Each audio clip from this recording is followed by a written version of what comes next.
tere tulemast vaatama ja kuulama saadet Börsijutud, investor versus kaupleja. Alustuseks, Markus, palju õnne! Aitäh, palju õnne sulle ka, ma tean. Ma tahtsin sama asja öelda. Sa juba hammustasid läbi 5 aastat, Jah. seltsimees. Ja just vaatasin, esimene saade läks üles 15. oktoober 2020. Täna siis salvestame kolmapäeval 22. oktoobril 2025. Ehk siis meil on esimesest saatest natuke üle 5 aasta möödas ja vaatasin selle esimese saate introt ka, panin ruttu kinni, sest me olime ikka väga sellised ametlikud ja tagasihoidlikud seal. Ma vaatasin isegi kogu seda episoodi või noh, niimoodi kerisin ja vaatasin ja, ja põhjus, miks ma vaatasin, mitte sellepärast, et vaadata, kui kobad me olime, mis mõnes mõttes on hea, on ju, et kui täna on sujuvam kui vanasti niimoodi külmalt tehes, siis järelikult on mingi progress olnud. Aga tegelikult ma tahtsin näha ja vaadata, et mis teemad meil üldse laual olid. Kas sa mäletad nüüd tagantjärgi? Ma võin hakata meenutama küll, aga ega päris niimoodi, päris konkreetselt ei tea. Sa No seal vaatasid? sa küsisid mu käest igasugu nutikaid küsimusi dividendiaktsiatesse investeerimise osas, näiteks, et kas ma eelistan investeerida enne või pärast ex-dividendi kuupäeva. Siis me rääkisime roheenergia aktsiatest, me rääkisime kohalikest pankade aktsiatest ja tegelikult need kaks viimast tahaksingi kohe alustuseks jutuks võtta. Ja kes ei mäleta, siis aitan meenutada, et 2020 oli meil totaalne, noh, ühtepidi nii kasvuaktsiate ja selliste unprofitable tech firmade buum kui ka roheenergia aktsiate buum. Ja jagan korraks pilti ka, mis puudutab siis nendesse taastuvenergia aktsiatesse raha paigutava ETF-i hinnagraafikut võrdlusena globaalsete aktsiate hinnagraafikuga ja näeme, et siis see punane joon on siin globaalsed aktsiad ja sinine joon on taastuvenergia aktsiaid koondav ETF ja noh, küll on ikka halb lugu see, kui mingisugusesse temaatilisse ETF-i või mingisugusesse temaatilistesse aktsiatesse minna sisse, mitte isegi buumi tipus on ju tegelikult, vaid selle buumi käigus ja siis jääda selleks pikaks kotihoidjaks, et need, kes kuulavad audioversiooni, nendele olgu siis öeldud, et võtsin täpselt 5 aastat, võrdlesin taastuvenergia aktsiate ETF selle ajaga teinud -21%, globaalne aktsiafond Vanguardi oma eurodes mõõdetuna siis +85 ja põhimõtteliselt need taastuvenergia aktsiad ei ole noh, sihuke 4 aastat, nad vist pool aastat seal tegid väikse ralli veel või mõned kuud ja siis hakkas see 4 aastat kestev allapoole liikumine üle 60% tuldi sealt tippudest alla ja kaugel sellest, et me kuhugi oleks taastunud selle mineviku taseme juurde.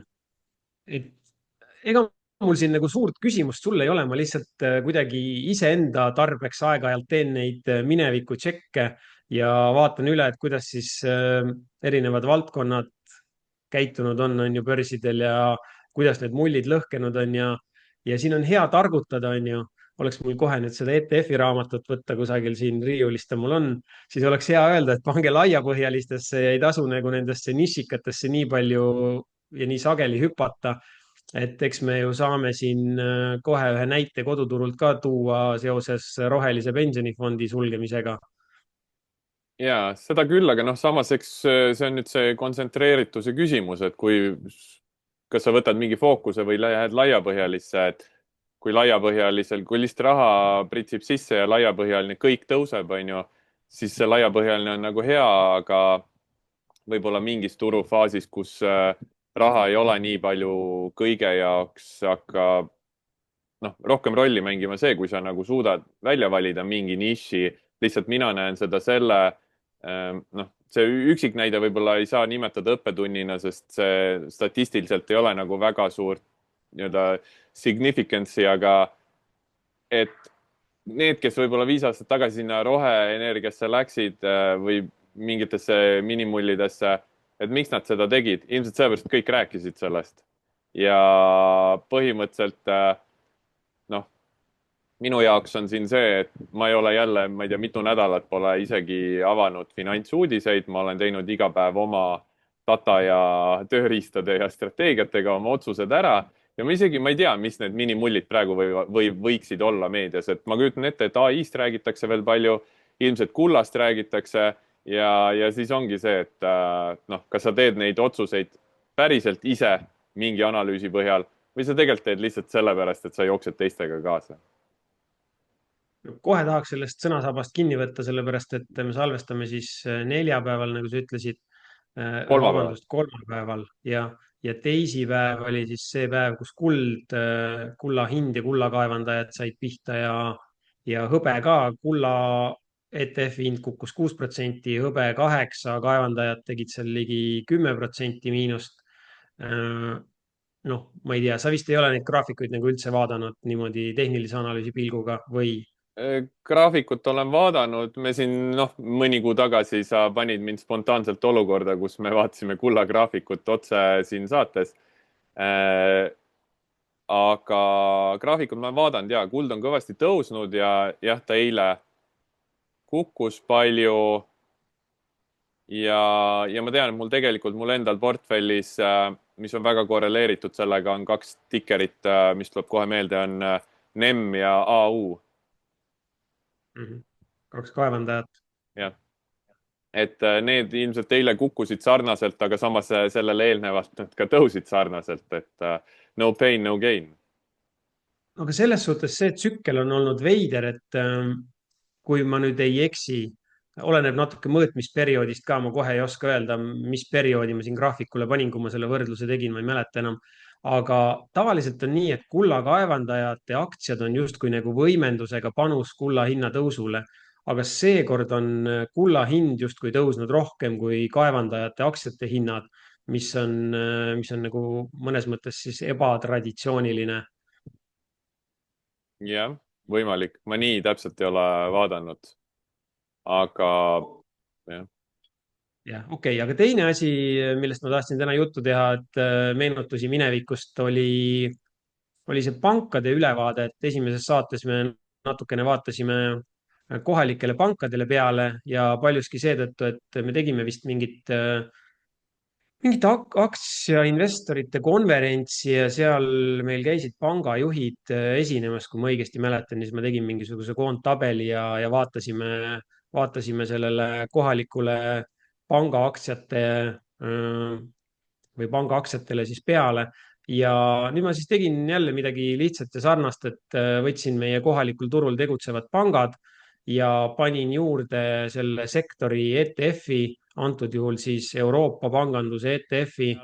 Ehk siis me näeme siin jälle viimased 5 aastat rohelise joonega LHV, tumepunasega SEB, sellises helesinisega Swed ja oranžiga Coop ja siis sellise sinakas-lillaka joonega on Euroopa pankade ETF.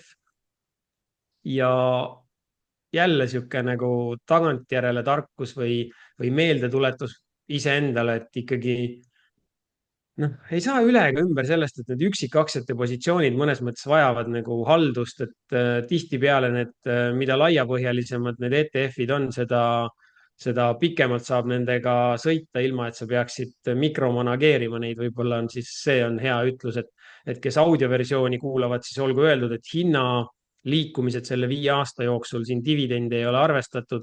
Coop pluss 78, Swed pluss 93, SEB pluss 116, LHV pluss 135, mis iseenesest tunduvad ju täitsa head ja okeid tootlusnumbrid.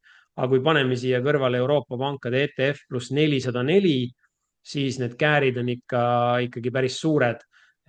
Või mis? Jaa, aga noh,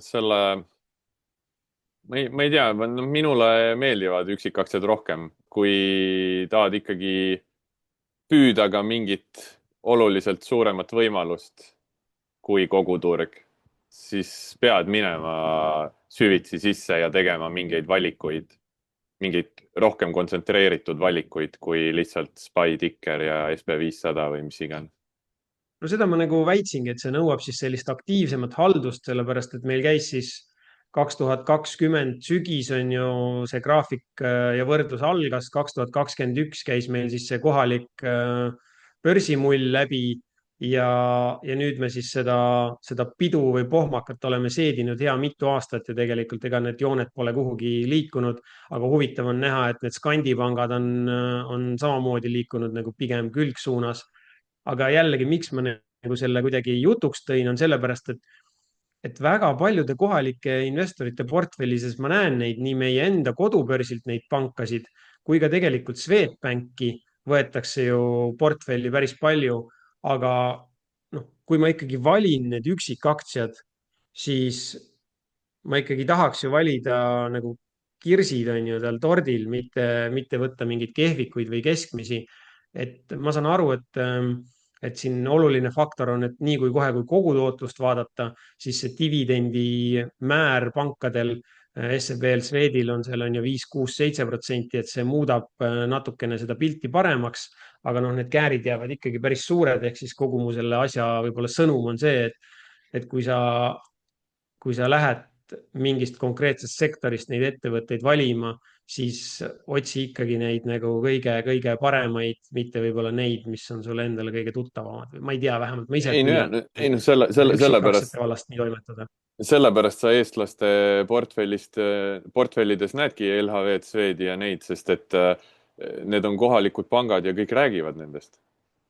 See on see home country bias või kuidas need erinevad psühholoogilised vead, noh, mina nimetaks lihtsalt seda puhtalt psühholoogiliseks veaks, kus sa valid oma aktsia selle järgi, et ma ei tea, sa käid Selveris süüa ostmas, siis tegelikult see ei ole nagu ratsionaalne aktsiavalik minu meelest, ainult sellepärast valida või nagu, mis vahet sellel on, see aktsia hinda see väga nagu ei mõjuta või aktsiat ei huvita see, et sa käid Selveris ostmas süüa või sa lased kraanist Tallinna vett või sa oled LHV panga klient või et sa tead, et sa elad samal tänaval ja siis sul on tunne, et nüüd see firma on hästi lähedal mulle, ma tean seda firmat paremini. Tegelikult mina ei näe seal mingit ratsionaalsust. Jah, nii on. No vot, sellised meenutused siis 5 aasta tagusest esimesest börsijuttude saatest. Kuule, aga ma vaatasin su blogi täna, et augustikuu kokkuvõte oli viimane, septembri oma ei leidnud, nii et ma lugesin uuesti augustikuu oma ja siis seekord jäi mulle sealt silma, et õhtuti, see kella 9 paiku või midagi, sa istud veel arvutisse, et aktiivsemalt omaenda portfelli hallata, et ma ei tea, tahad sa sellest rääkida või on veel vara või? Väga ei taha jah, et ma vist ühe korra ütlesin välja ka, ma ei mäleta, kas saates või enne või pärast saadet vestluses, et ma pigem jagaks seda millalgi, ma ei tea, jaanuaris või siis, kui aasta läbi on, et jah, mul on siin üks projekt, millega ma tahan siin hea mitu kuud kõigepealt tegeleda ja siis ma oskan anda hinnanguid nagu iseenda jaoks ja võin nagu laiemalt ka jagada, et jah, niisugune mõnes mõttes päris niisugune oluline märgiline muutus minu enda jaoks tulevastes karjäärivalikutes, kui nii saab nimetada, et kuhu ma siis oma energiat panen või kus ma siis seda aktiivset tööd teen, nimetame siis seda nii, on ju. Kas see on inspireeritud natuke sellest Niki ütlusest, et see, mis tõi sind siia, ei vii sind enam siit edasi? No see on Niki raamat jah, me ei saa sellest Niki raamatust üle ega ümber, Markus, et see sealt tuli, suvel need mõtted sealt tulid ja panid nagu ümber korraldama natukene siin ühte koma teist jah. Aga no ei taha enne kaagutada, kui mõni muna on olemas, on ju, nagu maarahvas ütleb. Okei. Üks mõte mul oli sind äkki panna vastu spontaansesse olukorda, kui sind see ei häiri liiga palju, et tahtsid siin, et mina üks saade võtaks oma graafiku setup'i ette, aga ma mõtlesin nagu, et ma tahaks sinu graafiku setup'i näha ja mida sina nagu nende oma indikaatorite või hinnapulkade pealt vaatad. Ma annaks sulle ise valida, mis instrumendi või aktsia sa sinna võtad, kas sa tahad võtta mõne dividendiaktsia pikaajalise graafiku või mõne oma viimase day trade'i või on sul midagi, mida sa ei tahaksid ole näidata? day trade. Kas sa tahad, et ma kohe avan TradingView või? No sa võid väikse viitega ka avada, kui sul see aega nõuab. No aga on avamine sul, otseselt. aga on sul üldse mingi aktsia nii hingel praegu, mida sa tahaksid näidata või ma mõtlen ise midagi? Mõtle ise midagi välja, et mul tõesti ei ole, ma üritan nii, kus ta on, TradingView, ma panen nagu full screen, äkki siis on parem, vaatame. Tuli vast pilt ette, on ju. ja noh, samas kui mina nüüd mõtlen mingit tikerit, okei, ma vaatan, mis sul siin on, 1 nädala sagedusega 5 aasta graafik.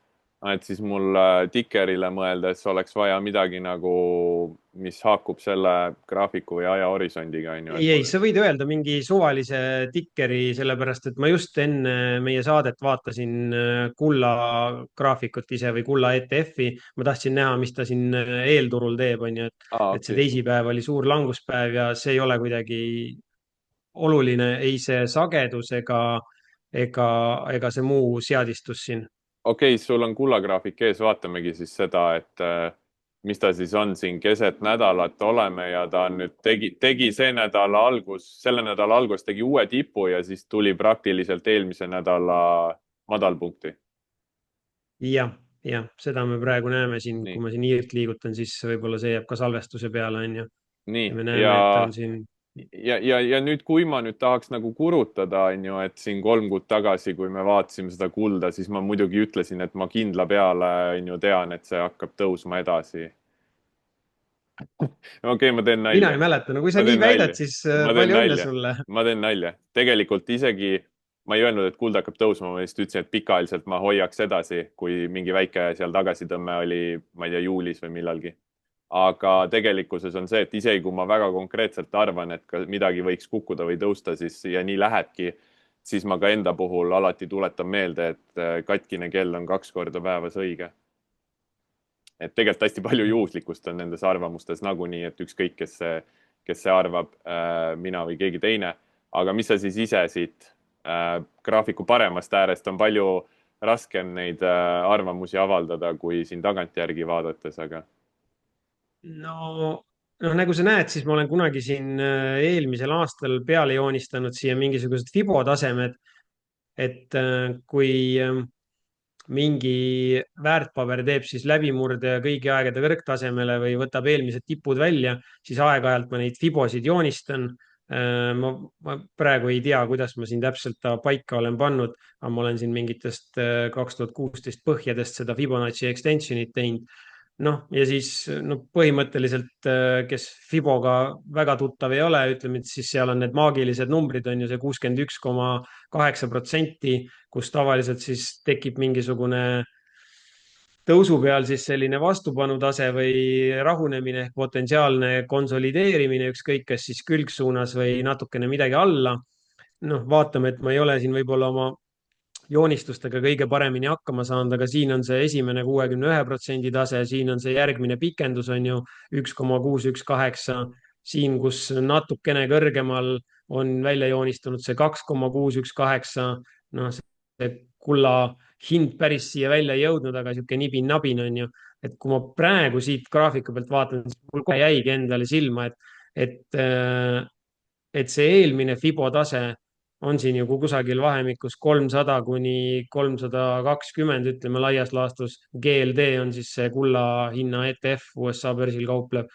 noh, kui ta langusele keerab, siis see oleks nagu loogiline koht, kuhu alla tulla, aga ei pruugi, on ju, et võime konsolideeruda ka ju külgsuunas, nii nagu me tegime seda siin selle aasta kevadsuvel. Nii et osta, müüa või hoida? ma ei tea, ma ei oska ju nii öelda, sõltub horisondist. Ja, ei, kui ma loomulikult. räägiks nagu kauplejana, mingi päevakaupleja või svingkaupleja, siis ma ütleks, et pigem müüa. aga noh, sõltub ju sellest horisondist, Ja, kui kaua sa loomulikult. midagi hoida tahad, Et et kui on maa alla kaevatud kangid, siis ei ole mõtet praegu üles kaevata, et mõneks kuuks ära müüa. no sul on mingi põhjusega nad seal maa all, on ju. Minul ei ole. et no kellel iganes nad on seal maa all, see on mingi põhjusega, et las nad siis olla, kui see põhjus on jätkuvalt paigas, las nad siis olla seal maa all. Kuule, aga võta Bitcoini graafik, vaatame, mida Fibo Bitcoinile näitab. ma ei ole siin nagu see väga Fibo vend on ju, et mul ei ole siin igal aga pool ta ei need ole Fibo asjad automaatselt, peal. okei, okei. Mul on siin aga sul on mingisugused väga tsüklid. puhas graafik, sa vaatad nagu ainult hinda. Paljuski jah, las ma vaatan, kas ma saan selle paari siit eest ära liigutada, et tegelikult mul on salvestatud mingi ports sellist töölaudu enda jaoks. okei. Ma natukene pean ära liigutama eest, siis ma saan öelda, noh, aktsiate puhul mul on valuation, ma ei tea, paneme mingi ettevõtte siia, siis ma ei tea, või tegelikult võtame Apple on ju, see on siin võib-olla parasjagu selles suhtes huvitav, et toksib siin oma neid tippe teha uusi. Et mul on siin eelseadistatud noh, näiteks sihuke valuation tab, et ma saan vaadata price to sales, PE ja enterprise value to EBITDA on ju. Mhm. aga põhiasi, mida ma kasutan, on jah, täna on graafik, millele on antud siis hüüdnimi on ju single line clean ma ei taha nagu midagi näha, mul ei ole neid indikaatoreid väga vaja. ma tahan näha, mida see hind teeb. ja isegi ja 1 kuu sagedusega on see graafik. ma võtsin, see ei ole üldse, see ma praegu lihtsalt võtsin selle maksimaalse pikkuse, okei. et kui sinu standard vaatamine oli, mis sul oli, 6 kuud ja 1,5 aastat või? 2,5 nädala kaks graafik. pool, siis minul on see TradingView standard siin, et kõigepealt vaatan 1 aastat ja siis vaatan 5 aastat ja kui on täiesti tundmatu nimi, siis vaatan kogu seda aegrida ka, onju. aga Mhm. mulle meeldib opereerida siin päevane sagedus ja 1 aasta ja nädalane sagedus ja 5 aastat. ja okei. ega mul jah, tavaliselt siin väga palju nagu siin Vaido Veegiga, kui neid koos sai paari veebiseminari tehtud, siis ma natukene neid siukseid tsoone hakkasin siin joonistama mingite graafikute peale, et kus siis need vastupanu või toetustsoonid võiks olla. aga väga mingeid RSI-sid MACD-sid, ma ei tea, mina ei ole leidnud enda jaoks neist väga suurt kasu. Mhm. kui ma midagi nagu spekuleerimise maigulist teen, siis mul on kunagi sinuga koos tehtud veebikast alates seadistatud Keltneri kanali ja noh, all on siin see RSI ka ja 200 päeva libisev. et Mhm. siis ma püüan natuke seda Keltneri kanali dünaamikat ka vaadata, aga kui me räägime portfelli selliste noh, dividendiaktsiate või ka pikaajaliseks hoidmiseks kasvuaktsiate valimisest, siis ma pigem vaatan alati nädalase sagedusega seda, mitte päevasega, et Mhm. aru saada siis nagu sellistest noh, potentsiaalselt pikaajalistest suunamuutustest või trendidest või kus me siis parasjagu oleme, onju. Mhm. okei. ja mis siis ja viimane? Jah. ja siis ma ei tea, las ma mõtlen, mis mul siin, noh, üks värske lisandus, mis ma panin omale siia TradingView'sse selleks, et ei peaks iga kord vaatama, et kui sügavad on mõne väärtpaberi tippudest põhjani langused, siis panin siia drawdown'i indikaatori. et siis näeb ära, et kui valusad on siis laksud olnud, on ju, erinevate ettevõtete puhul. noh, viimase 15 aasta jooksul Apple'i aktsionärid siin, noh, ma ei tea, mina ütleks, et -40 pole väga midagi hullu, on ju. eriti kui me võrdleme siin selliste elukatega nagu Zoom näiteks. vaatame, kas me siin saame üldse seda drawdown'i graafiku kätte. noh, on ju, siin on see pilt nagu natuke teistsugune. ja jällegi, et kui ma vaatan mingit sihukest eksootilisemat kraami ja minu jaoks nagu vähetuntumat asja, siis mulle meeldib neid drawdown'i ulatusi vaadata. oota, hoia seda graafikut hetkeks veel. mis sul seal juuni 2022, juuli 2022, kas see oli ootus või, see roheline joon? ja see on see minu on see ootus on ju, vaata Zoomi aktsia oli käes ja siis oli vaja nagu lohutust, lootust ja ootust. see oli ja ootus. siis ma proovisin mingisuguseid asju siin teha, onju. no ma olen ilusti ära märkinud, et kõik on pekkis, onju, põhjad on järjest Yeah. madalamad. ja siis hakkab ja, kõrgemalt põhja tegema. ja ju ma siis siin nägin, vaata nagu midagi, võib-olla nädalase sageduse pealt ei tule hästi välja, aga ju ma siis kusagil siin nägin nagu mingit kõrgemat tippu, onju, ja siis on reaalsus või midagi 3,5 taolist aastat. ja siis hakkasin siksakitama lootuses. aga see lootus suri suhteliselt kiiresti, onju. okei. vot selline lugu. ei, päris huvitav. Ja siis on midagi sellist, mis me oleme sinuga ka koos läbi käinud, on ju. On seadistatud see justkui hästi pikaajaline graafik, kus on 200 päeva libisev peal, et saaks nendest pikkadest trendidest indeksi tasandil aru. Ja püüan siis alati seda meeles hoida, et kui iga küünal on kuu, siis vaatangi kuu lõpu sulgumisega neid seise, on ju, et noh, siin on hästi näha, et märtsis justkui kuu lõppes allpool 200 päeva libisevat ja andis siis noh, selles lihtsas mõttes on ju justkui müügisignaali aprilliks ja siis mais sulgusime kenasti jälle ülevalpool ja andis siis justkui selle signaali tõusutrendiks. Ja siin on hästi näha, kuidas ka V-shape button kohe taastus, on ju, paari kuuga, aga samas müüsid ära seal märtsi lõpus, ostsid mai lõpus tagasi kõrgema hinnaga. kõrgema hinnaga, aga siis selle aprilli verevalamise olid nagu magasid rahulikult. Aga minu jaoks on nüüd see, et minu jaoks ei ole see nagu midagi halba, et kõrgemalt tagasi ostsid. Lihtsalt kui ma tean omast kogemusest seda, et kui ma panen sellele strateegiale juurde mitte trendistrateegia, mis ostab kukkumisi, ostab nõrkust, siis need koos 2 tükki kokku panna annavad nagu hea tulemuse, sest kunagi ei tea, vaata, et kui jätkub langus nagu 22 aasta alguses, siis nagu on hea, et sa läksid selle trendiga rahasse, aga see põhjade ost nii-öelda kaotab raha, sest tulevad madalamad põhjad. Ja samal ajal nüüd, kui oli sihuke trendile nagu ebasoodne hetk, siis jällegi oleks teeninud see nõrkuse ostmine. Et tegelikult sellisele osta-hoia portfellile, kus sa ostad nõrkust nagu soodsama hinnaga, tahad keskmistada või mis iganes, osta aktsiaid juurde, mida ma ise küll ei tee otseselt, siis sellistele strateegiatele või sellele portfellile tegelikult sihuke trendistrateegia annab head hajutatust, signaali hajutatust. No vot, sellised need pildid on, et mul ei ole sind vist väga siin millegagi üllatada, on ju. Noh, siin on mul natuke sihuke kauplemismaigulisem asi optsioonide jaoks. Siis on siin jälle fundamentaalid, noh, dividendiaktsiatele paneme siit midagi, mis meil on see standardne kõige igavam aparaat dividendi maailmas. Noh, jälle mingi ports indikaatoreid pandud, dividendimäär, dividendi väljamaksemäär. Paistab, et siin mingid indikaatorid enam hästi ei tööta, muidu siis nagu dividend aktsia kohta ja siis paar niisugust fundamentaalasja ka on ju, käive, EBITDA ja kasum aktsia kohta ehk EPS.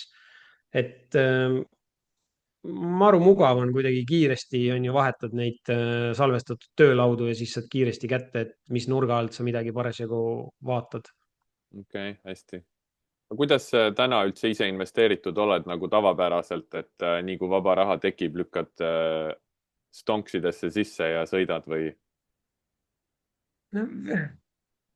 No nii ja naa tegelikult jah, et ma nagu enam-vähem säilitan seda, aga kuna mul siin selle oma uue munemise projektiga nagu hästi palju fookust läheb sinna uude kohta, siis mul noh, väga palju ei jää ressurssi, et üksikaktsiate valimisega täna tegeleda. Ja teistpidi ettevõtlus sellisel kujul, nagu ta varem oli, on võib-olla ka nagu suhteliselt kokku kuivanud, mis tähendab seda, et ega väga palju peale ei tule. Maksan siin oma mingisugused kulud ära ja midagi panen igakuiselt ETF-i ja praegu siis viimased kuud ongi enam-vähem nii olnud, et suhteliselt vähe on neid pikaajalisse portfelli tehtavaid aktsiaoste olnud, kui nüüd hästi aus olla. Aga eks näis, kuidas edasi, jah, ma ütlengi, et aastaid olen kuidagi sõitnud nii, et tuleb seda vaba raha peale, ükskõik kui palju seda on, isegi kui on nagu paarsada eurot on ju, tuleb, noh, siis see on nagu alati mingi kindel koht, kuhu läheb, on ju, pool ETF-i, pool aktsiatesse ja nii on, aga no vaatame siin, kuidas elu edasi läheb. Mingi aeg sa vist rääkisid või sul oli see põhimõte, et sa olid 100% investeeritud aktsiates ja vahel hoidsid ka võimendust lahti, aga nüüd mingi aeg sa rääkisid jällegi, et sa mingi osa hoiad rahas või raha ekvivalentides või mingites nii-öelda madala riskiga võlakirjades, ehk siis nüüd oled mingi 90% midagi aktsiates. oli viimane sul? jah, nagu umbes natukene üle 90 ikkagi, et ma lihtsalt suurendasin, noh, oli minevikus võib-olla mingisugune olukord, kus ma siis seda meelerahufondi ei kaasanud investeerimisportfelli koosseisu. Et juhul, kui ma hoidsin nagu oma ettevõtete kontol mingisuguseid nii-öelda neid käibevahendeid konto peal, siis ma ei pidanud seda otseselt kuidagi investeerimisportfelli osaks, on ju. Noh, täna ma olen lihtsalt võtnud need summad ja pannud kas võlakirjade ETF-i või siis kohalike pankade võlakirjadesse ja natukene neid puhvreid nagu ülespoole ka tõstnud, noh, rahalises väärtuses nii-öelda, mis tähendab, et siis kogu portfelli ulatuses, jah, ma vaatan siin praegu, et umbes 8% on umbes võlakirjad ja, ja aktsiate osa ongi jah, isegi aktsiate osa on siin no isegi alla 90 natukene, et noh, krüpto on siin sõitu teinud ja oma osakaalu veidi suurendanud, et paljuski seetõttu on siis see aktsiate osa vähenenud ja vahepeal siin krüptot olen tasapisi juurde ka näpistanud, mitte mingites olulistes summades kogu portfelli vaates, aga krüptot ostad pigem neid suuremaid Bitcoin, Ethereum, Solana või ostad mingeid väiksemaid ka? mul on täpselt seesama kolmik, mis sa nimetasid, jah, ongi Bitcoin, Okay. Ethereum, Solana. mul on vanast ajast hästi palju, noh, nagu krüptoportfelli valguses palju on Cardano't ehk ADA-t. Seda ma kuidagi enam ei taha teps mitte võtta, et see on pigem, ega noh, ma ütlen ausalt, et ma ei süüvi nendesse projektidesse ka absoluutselt enam. Kunagi ma olin sihuke väga tulihingeline, huviline, et ma tõesti tahtsin neid white paper eid lugeda ja aru saada, mis mingi projekti taga on, et noh, idee poolest oli ju tegu selliste nagu natukene startup ettevõtetega, mis tegelikult nad ei olnud ju inkorporeeritud ettevõtted, nad olid justkui projektid oma olemuselt, aga ikkagi ma tahtsin kuidagi aru saada, et mis seal potentsiaal on ja mida võiks siis kuidagi praktikas rakendusse võtta. Täna ma lihtsalt üritan vaadata seda, et missuguse platvormi peal, jätame Bitcoini kõrvale, see on kuidagi teine staatus, ta on niisugune legacy coin, on ju. Aga et missuguste platvormide peal mingisugused krüptoökosüsteemid elavad ja hingavad. Noh, Ethereum on üks ja kui me mõtleme siis nende minu karupiltide peale, mis oli ka mitte väga ammu, on ju, siis noh, need elavad ja hingavad väga paljuski Solana peal ja siis see ongi see lihtne loogika olnud, et eks siin on altpoolt tulnud veel neid mingeid projekte ja asju, mis ma kuulen, et on justkui hea potentsiaaliga, aga mul puudub igasugune huvi sinna suuremalt sisse vaadata. Okay. Mul hetkel endal krüpto exposure'it ei ole, mul oli suur positsioon MicroStrategy's paar aastat, lihtsalt ta tõusis palju ja hoidsingi vist peaaegu 2 aastat, septembri lõpus läks positsioon kinni.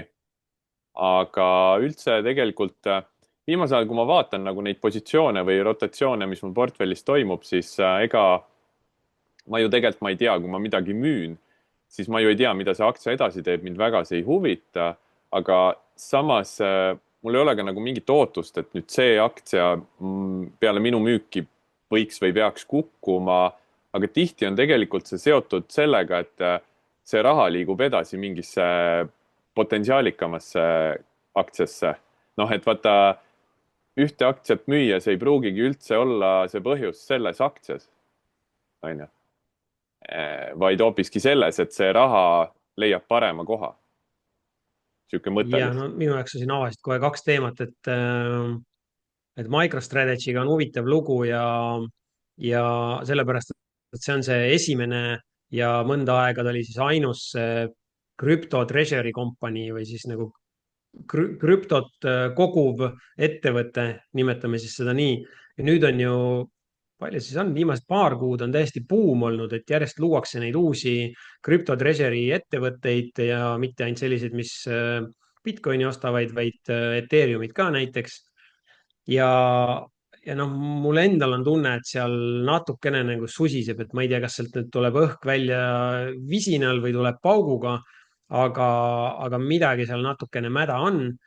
ja teine asi, mis ongi huvitav, on tegelikult see, et krüptol on ju, noh, okei, kõikumisulatus on suur, aga Bitcoinil on suhteliselt hästi läinud sellel aastal. MicroStrategy aktsial ei ole väga hästi läinud või Strategy on ta nüüd siis on ju vist. Vist jah. Et huvitav sihuke lahknevus on ju, mida ma ise ka panin tähele. aga vaata, huvitav on see, et kõigi jaoks see MicroStrategy või nüüd siis Strategy võrdub Bitcoin, on ju, ta on justkui nagu mingi Bitcoini aktsia või ETF või mis iganes, mitte ETF, aga no nagu mingi Bitcoini aktsia, on ju. aga tegelikult see minu jaoks oli naljaks, kui ma ükskord nägin sõbraga koos olles, kuidas ta võttis oma arvutiekraanil MicroStrategy tarkvara välja ja siis ma küsin, mis asi see on, noh, et reaalselt tegelikult see ettevõte ju pakub tarkvara ja tema nagu noh, et ma nägin esimest korda elus, et keegi kasutab seda mingit Michael Saylori päris toodet ka, et seal ju siis ei ole äkki ainult see Bitcoin. no ja kui sa siin natukene tegid jutuks selle, et septembri lõpus läks see strategy, sul on ju portfellist välja, siis ma täna siin ka tegin ringi peale ja panin miljoniklubilistele ka väikse note'i, et mul on tunne, et noh, meil on siin no ikka täiesti buumiks on ära läinud need kahjumlikud kasvukad on ju, või siis isegi pre-revenue kasvukad ehk käibeeelsed kasvukad igasugustes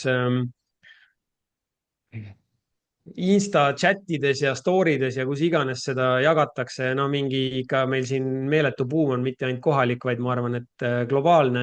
Ja nüüd ma siis kuidagi panin tähele, et mingid teemad on nagu pöördunud, et huvitav ongi näha, et kas me hakkame nüüd sealt õhku välja laskma või see on niisugune hetkeline korrektsioon ja mis ma nende teemade all silmas pean, tuumaaktsiad väga korralikult juba pihta saanud, kullakaevandajad, nendest me juba rääkisime, kulla-hõbeda kaevandajad, siis needsamad treasury company'd on ju, siis minerid ehk kaevandajad, Bitcoin minerid ja midagi oli veel, mis on siin päris korralikult kuidagi jalgu jäänud. noh, Hiina aktsiad tegid ka vahepeal väga head sõitu ja siis keerasid nüüd ikka päris järsku sinna otsa ümber oktoobris äkki või kui mitte juba septembri lõpus. Mm -hmm. et jah, ega mul endal nagu väga vahet pole, mis need valdkonnad edasi teevad.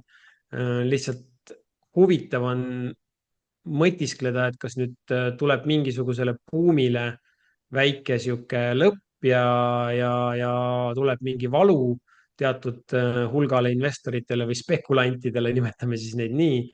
või see on niisugune ajutine hingetõmme ja siis läheb nagu edasi, on ju, kvantum asjad ka, quantum computing asjad on ka siin laksu saanud ju. Mm -hmm. jah, eks nii on, et ma ise nii detailselt vist ei vaata, ma lihtsalt midagi läheb välja, midagi tuleb sisse, kogu aeg ostan-müün. ma tean, et on niisugune üldised jutupunktid ilmselt tihti, et aktsiad on kallid või kallis on osta või ülehinnatud või midagi, aga samas kui ma vaatan oma portfelli ja kauplemissüsteemi, et kogu aeg ostan-müün midagi, iga päev ostan-müün midagi ja jälle on olnud selline naljakas tururežiim siin viimasel ajal. Jinksin ilmselt jälle ära, aga olgu siis, et on küll tõusev turg olnud, aga päevasisestel short idel on jällegi nagu hästi läinud, on ju, need, mis on mingit ülereageerimist lühiajaliselt lühikeseks müünud. Lisaks siis muidugi pikaajalistele trendiaktsiatele, mida lihtsalt tõusul hoida.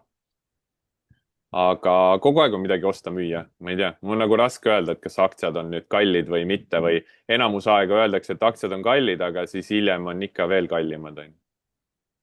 no ma tahaks hullult kommenteerida, aga siis ma võib-olla avan liiga palju kaarte oma munemise osas siin, aga noh, ühesõnaga mul on nagu endale ka silma jäänud, et oli siin mingi, ma isegi julgeks öelda, hea mitu nädalat, kus me avanesime USA börsist, räägin siis, ja nendest spekulatiivsetest asjadest, et avaneme väga tugevas plussis ja siis see kõik nagu fades away, on ju, kõik vajub ära jah, ja päevast päeva järjest kogu aeg samamoodi.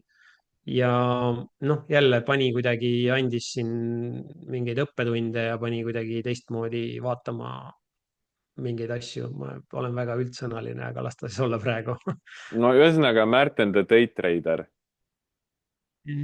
tuleb ei nii ole, ei välja ju. ole.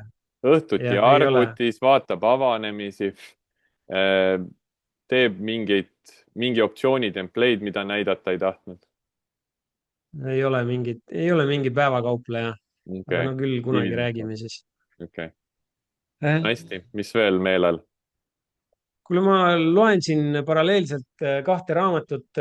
Üks on Vanguardist ehk Vanguardi loojast Jack Bogle'ist ja teine on, võtsin uuesti sinna kõrvale, et asi väga igavaks ei läheks. Turupõlurite raamatu, mille ma jätsin, ma ei mäleta, millal, pool aastat tagasi pooleli, sellepärast et tuli liigne kauplemiskihk. ja, ja nüüd lugesin sealt, üks härra ütles nagu päris huvitava tsitaadi, nii, et hedgefondid otsivad midagi sellist, mis on nagu korratav ja süstemaatiline ehk siis nagu inglise keeles repeatable and systematic.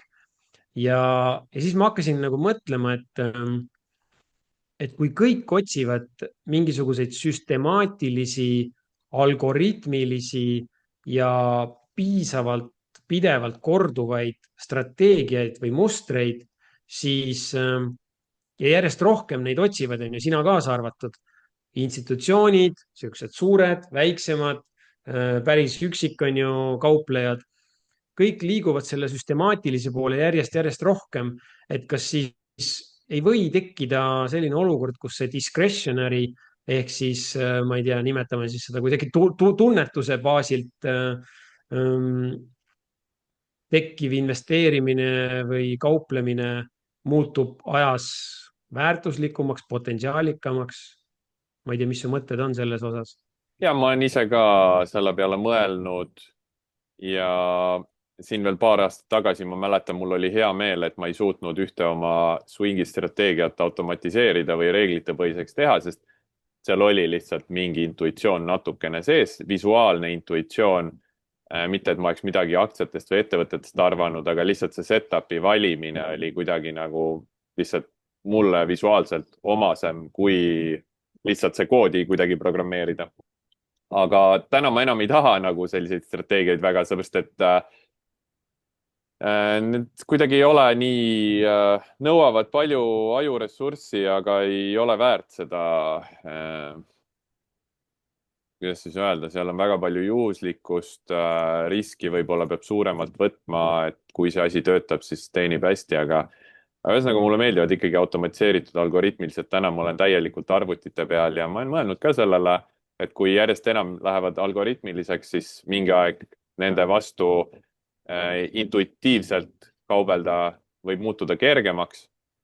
Noh, kindlasti on vaja ikkagi selleks kogemust, et need mingid riskihalduse põhitõed ja psühholoogilised enesekontrollid, asjad oleks paigas, et noh, muidu ilmselt see discretionary'ga pole nagu väga mingit tulemust teha. Aga ma arvan, et ma olen ise need algoritmilised süstemaatilised strateegiad võtnud nagu selle pealt, et kuidas ma kaupleks või kuidas ma varem kauplesin. Alguses kauplesin discretionary'lt ehk subjektiivselt, intuitiivselt ja siis nagu püüdnud nagu sedasama panna reeglitesse, et iga kord, kui on see setup, mis ma võtaks discretionary'li, ma lihtsalt teen selle samamoodi, aga lihtsalt arvuti ütleb mulle, et näe, nüüd siin on see, ma ei pea nagu päevast päeva sellele mõtlema või neid setup'e otsima. Ja siis ikkagi teine asi on see, et iga üksik strateegia annab väga väikese eelise, aga see portfelli eelis või selline suurem eelis tuleb ikkagi sellest, kuidas ma panen need strateegiad omavahel kokku, nad on mitte korreleeritud strateegiad, üks võidab, teine kaotab ja vastupidi, aga kokkuvõttes pikaajaliselt nad annavad positiivse ootuse teha hea tulemus ja siis selle panen nagu hea raha ja riskihaldusega kokku, siis sellest saab nagu lihtsalt matemaatiline tõenäosuslik süsteem, mitte enam see, et ma otsisin mingi ühe hea strateegia, mida võib-olla kõik teised ka otsisid ja leidsid. Et ikkagi täpselt samamoodi panna 10 erinevat strateegiat omavahel kokku ja allokeerida nende vahel raha, et täpselt samamoodi ilmselt keegi teine seda ei tee nagu mina, kindlasti nad kasutavad väga sarnaseid strateegiaid. Aga kokkuvõttes teevad ikkagi selle portfelli haldust nagu kuidagi teistmoodi. Noh, lisaks siis see, et hedge fundidega võrreldes meil väikestel meestel on nagu see eelis, et väiksema rahaga sa saad paremini sisse-välja, sul ei teki seda suuruse miinust, vaata, et sa pead kuidagi ajastama oma sisenemisi, väljumisi, osade kaupa ajas hajutama, sellepärast et sa Mhm. hakkad turgu liigutama. meil nagu seda probleemi ei ole üksikindiviididest kauplejatena, on ju. Nojah, vaatame, et nagu üks kaasus on praegu, mis on meil siin salvestamise ajal, me ei saa öelda, et kuidas pidi see laheneb, aga eile siis tulid Netflixi tulemused, kus jooksis läbi üks, noh, me teame, et nüüd igasugused robotid ja algod käivad ja kammivad neid transkripte ja kvartali tulemusi ju läbi, on ju, ja siis teevad oma liigutusi selle pealt. Ja eile siis tuli mingi üllatav uudis, et Brasiilias vist on mingi maksukohtuvaidlus ja maksavad siis mingi trahvi ära või maksuvõla või mida iganes. Ja Netflixi aktsia müüdi mingi 6-7% järelturul alla. Noh, arvatakse, et siis nagu algode poolt on ju, et kui ta täna avaneb, siis olekski huvitav näha, et kui nüüd see inimmõistus tööle jõudis laua taha ja börs avaneb, et kas siis korrigeeritakse ära või mitte. et aga mul endal on tunne, et kuidagi neid asju juhtub nagu järjest rohkem ja mina siis selle oma peaga mõtleva investorina, mitte kauplejana, vaid investorina saan kuidagi neid raksakaid nagu enda jaoks allapoole raksakaid ära kasutada ja vahest ka ülespoole neid ülereageerimisi kuidagi või kui mingi jah, hind aetakse nagu meeletutesse kõrgustesse korraks on ju, mis +20, +25, +30. et need aeg-ajalt pakuvad ka häid nagu müügikohti, kui tahad mingist positsioonist välja tulla. ja absoluutselt. ma ei tea, nüüd ma enne saate salvestust täna panin oma orderid sisse. ma ei tea, kas Netflix oli ka seal, aga vahel on mul ka mingid ülereageerinud aktsiad ja võtan lühiajaliselt vastaspositsiooni. aga ma kunagi ei pööra tähelepanu sellele ühele, et mis see Netflix tegi, vaata, et kui mul on 10, 15, 20 treidi päevas, siis see Netflix seal võib-olla on üks lihtsalt nendest ja läheb ühte või teistpidi, aga ma tean, et kokkuvõttes see Edge mängib ennast 1000 tehinguga välja ja ma teenin head tootlust. oota, aga sul on ju hästi palju erinevaid strateegiaid, aga kui me räägime sellest päevasisesest strateegiast, siis seal on sul, ma kujutan ette, mingi paarkümmend positsiooni on ju, mis ainult üheks kauplemispäevaks avatakse. kui suur on ühe selle kauplemispositsiooni osakaal portfellis? ma just mõtlen nagu turuväärtuse tasandil, ma tean, et sina arvutad nagu riski tasandil, Mm. aga jah, ta jääb vahemikku 1-2%-ni äkki, midagi umbes niimoodi, 1-2% kogu portfellist on üks positsioon. okei, no siis on ikka päris suur. ma ise kujutasin ette, et see päevakauplemise osa on ikka oluliselt väiksem. okei. ja, aga ta on ikkagi sellepärast, et kui ma teeks teda mingi 0,5 või kuni 0,5% jah, portfellist, siis ma peaks tegema ikkagi 20 tehingu asemel seal 100 tehingut pluss, on ju, võib-olla, võib-olla mitte nii palju, aga ütleme kui ikkagi paar korda rohkem, mingi 50-60 tehingut, et see 1-2, aga vaata, seal on see, et päevakauplemine üleüldse toimub võimendusega. selles mõttes, et ma ei teeks seda päevakauplemist, kui mul ei oleks margin kontot. see kapital nagu oma kapitali sinna kuidagi kinni panna nii suurelt ei ole nagu pointi, et day trade imine ikkagi toimub margin'i arvelt ja oma portfellis olevad varad, aktsiad on siis lihtsalt selle margin'i tagatiseks. ja teine asi on võib-olla see, et kuna need on päevasisesed tehingud ja seal on see risk on väga täpselt hallatud, siis alati jääb see risk, et börs pannakse keset päeva millegipärast kinni või see aktsia saab halt'id ja siis ta avaneb või börs avaneb kuskil –10%, on ju. et see risk nagu mingil määral jääb, aga üldjuhul on see, et ma ju haldan neid positsioone aktiivselt, nad on ainult päevasiseselt lahti, et mul ei ole neid opening cap'e, üleöö mingeid uudiseid, earnings, release, kõik need riskid nagu kukuvad laualt ära, sest ma lihtsalt ei hoia pikalt neid positsioone. oota, aga tegelikult see tähendab ju seda ka, et kui ma küsin, Markus, täna sinu käest näiteks Eesti aja järgi praegu 16:00, et kas sul on võimendus lahti, siis sa ütled ei ja siis 17:00 küsin uuesti, kas sul on võimendus lahti, siis sa ütled jah. ja absoluutselt võib nii olla. jah, sest päevasiseselt läheb mul võimendus lahti. Mul üldiselt üleöö ei ole võimendust lahti. Näiteks ma ennem just küsisin sult, et kas sa sõidad veel 100%-ga või sa oled seal mingi 90% aktsiates. Siis ma ise just hiljuti vaatasin huvi pärast, et kui mul trendistrateegia täielikult investeeritud olles siin hiljuti, võib-olla isegi paar nädalat tagasi alles oli mingi 75% kogu portfellist olin nagu pikaajaliselt investeeritud ja siis ülejäänud rahaga pluss margin teen siis swing'e, päevasiseseid ja muid lühemaajalisemaid strateegiaid. Siis täna mul on natuke seda pikaajalist exposure'it tulnud maha, olen mingi 62-63% varadest pikaajalises. Aga samas ma ei istu nagu niisama rahas, sellepärast et see raha teeb ikkagi iga päev tööd. Ta teeb paremat tööd, kui ta istuks laiapõhjalises indeksis pikaajaliselt. Ja samas mul on raha puhver, raha osakaal, ma saan alati raha välja võtta, kui on vaja. Mul on nagu risk paremini maandatud, et exposure on mingi hetk madalam.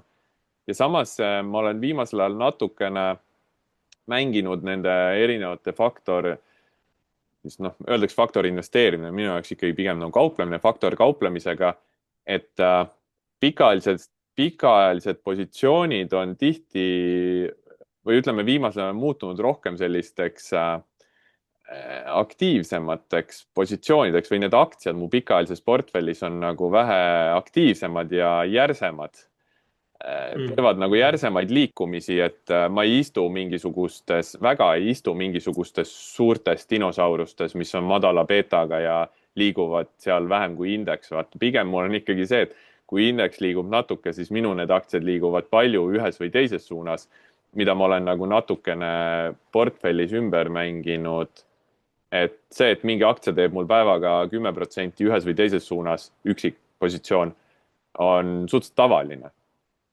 Mul praegu tuli kohe meelde see, et sa käisid hiljuti Äripäeva raadios mingit kommentaari andmas ja siis üks aktsia, mis ära mainisid, mis portfellis oli head tootlust näidanud, oli see Haumet, mis iganes ta oli, ma ei mäleta, kuidas see täispikk oli.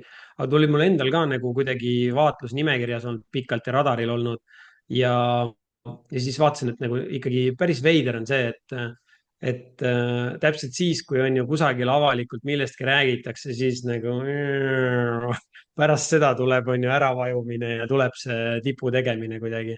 Ja ma arvan, muidu oli ju meeletult suur ja pikk sõit sellel konkreetsel aktsial näiteks. Ja ma üldse ei imesta, ma ei ole vaadanud, aga ma üldse ei imesta, et peale mu seda juulikuist portfellist rääkimist mingid aktsiad on ära kukkunud, sest ma tean, et mul on, mis see on siis 3 kuud on möödas, mul on portfellis ikkagi toimunud muutusi. Mul on aktsiaid välja läinud, aktsiaid sisse tulnud. Et selles mõttes ma võin ju rääkida avalikult oma pikaajalisest portfellist, aga ega need aktsiad, mida ma mainin, on mul portfellis sellel hetkel, kui ma räägin. Ma kuidagi isegi ei püüa nagu öelda, et nüüd ma hoian igavesti või järgmised pool aastat, aasta, kõik need tikerid on mul olemas. Et kui see asi on lihtsalt, et meil tuleb iga päev ju uut infot, on ju, hinnad liiguvad, ettevõtete kogu majanduse maailma kohta tuleb iga päev uut infot peale. See ei ole nii binaarne, et ei või jah, on ju, et kas seda aktsiat osta või müüa, kas turg tõuseb või langeb, kas kulda osta või müüa. Et inimesed mõtlevad väga palju nagu binaarselt, et on ei või jah, 1 või 0, on ju. Minu portfellis toimub dünaamiliselt selline allokatsioonide ja exposure'i ja raha osakaalu ja erinevate aktsiate ümbermängimine. See ei ole kunagi minu jaoks siuke mustvalge binaarne otsus. Kui saad aru, mida ma mõtlen. Yeah. Ja. Aga see, mis sa ütlesid, see tikker, ma seda nime ka rohkem ei oska öelda, kui sina ütlesid, aga ma arvan, et see on tikker HVM 2V-ga. H2VM ilmselt. Aga ma ausalt ei oska öelda, mida see aktsia tegi või kas ta on mul veel portfellis, sest mul on mingi kuni 50 aktsiat pikaajalises portfellis ja ma niimoodi peast ei oska praegu. Sa olid kunagi, ma ei mäletagi, millal see olid USA võlakirjade ETF-is olid ka sees. Kas praegu ka hoiad mingit rahavaru? ETF-is ei olnud, ma olin T-billis. Sul olid T-billid olid sul? Ja, ma olin otse T-bill. Kusjuures hea küsimus, sest ma just hiljuti mõtlesin selle peale, et raha osakaal on naljaks on see, et protsentuaalselt raha osakaal ei ole nagu, no kuigi on jah, sihuke päris pool portfellist ei ole, aga ma just eile vaatasin, et summaliselt on suht suur osa nagu istub rahas, et isegi kui ma kasutan seda lühiajaliste tehingute jaoks, siis ma korra mõtlesin, et kas ma panen T-billi mingi osa, siis ma nagu guugeldades kiirelt see Gemini ütles, et hetkel see 3 kuu T-billi intress oli 3,96 ja siis ma vaatasin, et IB maksab väga sarnast, 3,6 oli äkki või midagi dollari pealt. Ja siis ma vaatasin, et ei ole nagu pointi. Ja, okei. Et ma pigem hoian seda. Selles vaates, et kuidagi tundub, et tundub, ei ole kuidagi investeerimissoovitus, aga et USA vähemalt sellised pikaajalised või keskpikad võlakirjad on mingisugust uut suunda saamas ja lõpuks siin meie enda investor kogukonnas ka paljud panustasid selle USA pikaajaliste riigivõlakirjade ehk TLT ETF-i tõusu peale ja siin said aasta otsa valu. Et siis, no ma ei tea, mulle endale tundub, et on mingid märgid sellest, et natukene on seal võimalik nüüd raha teenida, ma ei tea, kas 2 päeva või 20 päeva või 2 kuud on ju, aga noh, et see vana võlakirja haldur või fixed income'i mees lõi välja ja märkas nagu ühte koma teist siin, kui ma neid asju siin olen vaadanud viimastel nädalatel.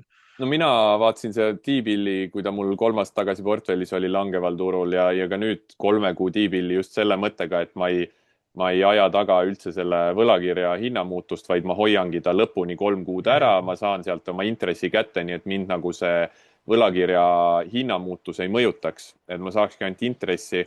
Aga samas ma siis nagu mõtlesin, et jah, ma tean, et see T-bill USA riiklikult garanteeritud tagasimaksed ja kõik, aga siis ma hakkasin mõtlema, et tegelikult nagu raha dollar IB kontol võiks olla ikkagi ju turvalisem kui T-bill IB kontol.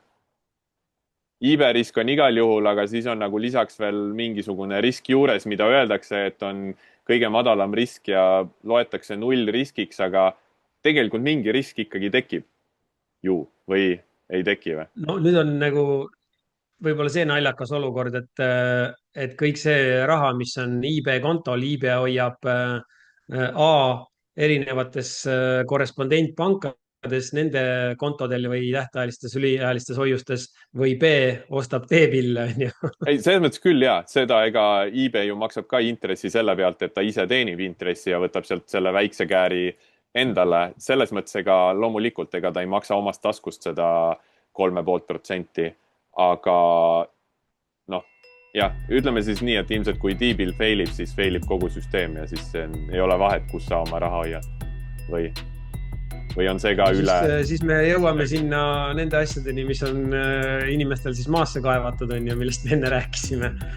No, eks see vist ongi seda osaliselt seda kulla hinda ka siin ülespoole surunud, kaasa arvatud keskpankade ostud, kaasa arvatud, mis nüüd viimane info minuni vähemalt on jõudnud, et Hiinas on mingisugused kulla warrantid, mis on tõelist buumi läbi tegemas seal kohalikul börsil ja et siis Hiina jaeinvestorite huvi kulla suunal on ka plahvatuslikult kasvanud, aga jälle mingid jutud ja narratiiv ja see saade on meelelahutusliku sisuga. Me ei soovita osta ega müüa ühtegi finantsvara. Iga inimene on vastutav oma finantsotsuste eest. Iga finantsotsus võib viia kapitali kaotuseni.